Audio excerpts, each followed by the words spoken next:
আসসালামু আলাইকুম রহমতুল্লাহ বারকাত। সেই পুরনো পার্টনার্স গতকালকে যারা ঘুরতে বেরোইছিলাম, আজকে তারা দুইজনে মিলে আবার আসছে। শিলা পার হয়ে কেরানীগঞ্জের মধ্যে ঢুকছে। এখানে এই আলিপুর ব্রিজ এলাকায় আসছি। জায়গাটা খুবই সুন্দর। ঢাকা আমাদের বাসা থেকে বা আগারগাঁও থেকে যদি বলি, অ্যাপ্রক্সিমেটলি 21-22 কিলোমিটার দূরে। এলাকাটা ঢাকার খুবই কাছে, ডেফিনেটলি খুবই কাছে। এবং ঢাকার এত কাছে এত সুন্দর সবুজ, এটা আসলে ওইভাবে পাওয়া যায় না। অবশ্য আসতে পথে যথেষ্ট জ্যাম ঠেলে আসতে হয়েছে। তো আমরা দুই ভাই আজকে এই জায়গাটায় আসছি, এই জায়গাটা ঘুরবো। আজকে আমার অফিসিয়াল বন্ধের দিন ছিল, ডে অফ ছিল। তো এরপরে যখন সুযোগ পাবো, একজন পার্টনার থাকলে হয়েছে কি ঘুরতে সুবিধা হয়। তো যাক, মামুন ভাই খুলনা থেকে চলে আসছেন। উনি বেশ কিছুদিন ঢাকায় থাকবেন যতটুকু জানি বা বললেন। তো মামুন ভাই থাকলে আশা করা যায় যে একটু ঘোরাঘুরি করা পড়বে আর কি, এদিক ওদিক ইনশাল্লাহ। তো এই হলো ব্যাপার। তো আজকে এইখানে আমরা কিছুক্ষণের মধ্যে ব্রিজটার উপরে উঠবো। যদিও মানে বাসা থেকে ব্লগ শুরু করতে পারি নাই, ইদানিং ওই যে অ্যাকশন ক্যামেরা নিয়ে বের হই না, ওই মোবাইল ফোন থাকে, মোবাইল ফোন দিয়েই ভিডিও করি। এই হলো অবস্থা আর কি। তো যে কারণে দেখা যায় যে বাইক চালানোর সময় মোবাইল ফোন সারাক্ষণ মামুন ভাই ধরে রাখা, অথবা আমি কি বলে, আমার পক্ষে তো ধরে রাখা সম্ভবই না আসলে। তো যে কারণে দেখা যায় যে এই বাইক চালানোর সময়ের ফুটেজগুলো নেওয়া হচ্ছে না এখন। তো সেটাও নিব, অ্যাকশন ক্যামেরা লাগাবো। ব্যাটারিগুলো একটু দুর্বল হয়ে গেছে, নতুন ব্যাটারিও লাগবে হয়তো, এই জন্য আর কি।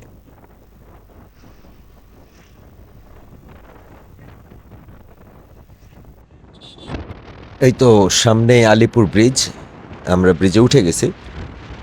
ব্রিজের এক পাশে সাভার, এক পাশে কেরানীগঞ্জ। তো ব্রিজটা আসলে দুইটা, এটা কি জেলা না উপজেলা, হোয়াট এভার, জেলা মনে হয়, দুইটা জেলাকে কানেক্ট করছে।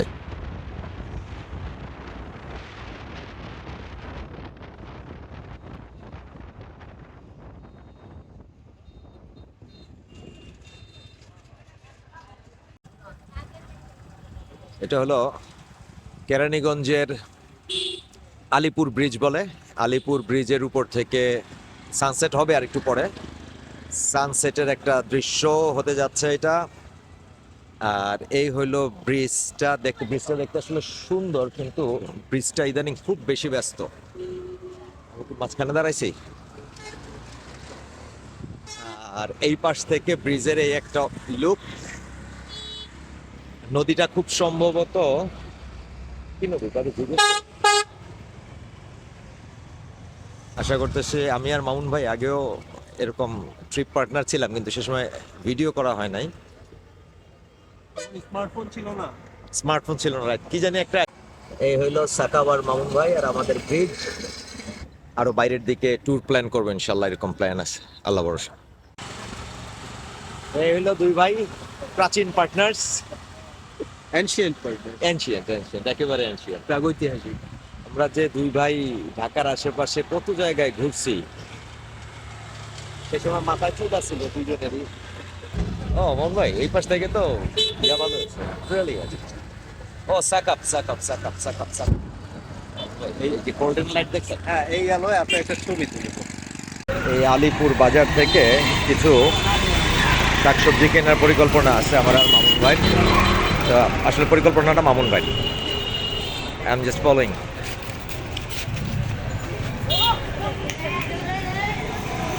মামুন ভাই দুধ, দুধ মামুন ভাই।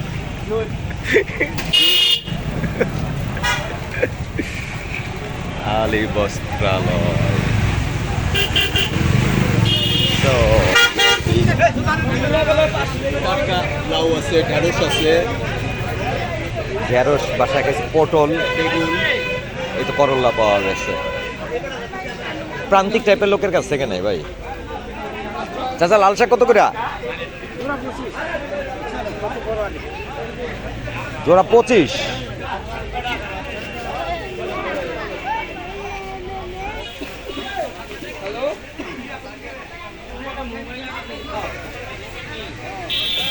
এ করলা কত করে?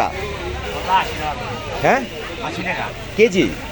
টমেটো দাম বাড়তি, টমেটো 400 টাকা কেজি টমেটো, মাথায় নষ্ট। টমেটোর কেজি 400 টাকা। 400 টাকা কেজি। একের মাল হ্যাঁ, এই জায়গায় কয় টাকা? 40 টাকা আর 40 টাকা কয়? একটা না 50 টাকা আচ্ছা, আচ্ছা সব মিলে 40 টাকা দিলে হচ্ছে 50 টাকা 50 টাকা কম দেন না আমরা তো আচ্ছা, না। পাইয়া নি কই থেকে যায় টোকানে দিয়ে আবার? চকিত টাইমে চলে যে বাজার সদাই করলাম, বাসা আম্মা পছন্দ করে কিনা এটাও একটা বিষয়। আম্মা পছন্দ করে কিনা, ঘটনা হয়েছে আমার কেনাকাটা খুব একটা মানে প্রফিটেবল হয় না নাকি। আমি পুঁই শাক রেখেছি লাউ শাক, ওটা দড়ি দিয়ে বানতে হইব না?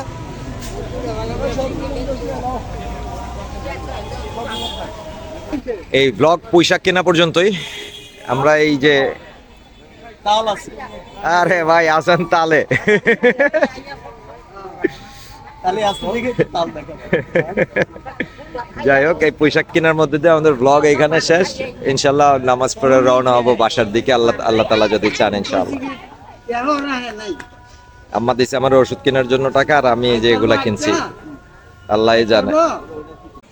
এটা প্রান্তিক বাজার হওয়ার কারণে এই জায়গায় মোটামুটি সবকিছুই বেশ টাটকা।